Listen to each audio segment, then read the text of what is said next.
Their livestock are dying. Obviously, you can see the drought here, how bad it is. The one source of water here feeds 12 villages, and each village has approximately 1,000 to 1,200 people. The people are coming to get water. They're bringing their livestock to get water. But unfortunately, for many of them, the way they make their living is from their livestock. And for most of them, the livestock are dying. So they're having a hard time. Their children are malnourished. They cannot feed their children. They cannot afford to send their children to schools because there is a fee for the, not elementary school, but the older grades.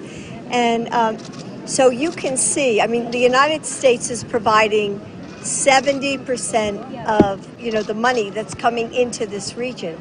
But we cannot be the only ones. We need to have other countries join us in this global effort to help these people of the region. And unfortunately, there's the war in Ukraine, there's the earthquake in Turkey. There are a lot of competing interests, but obviously here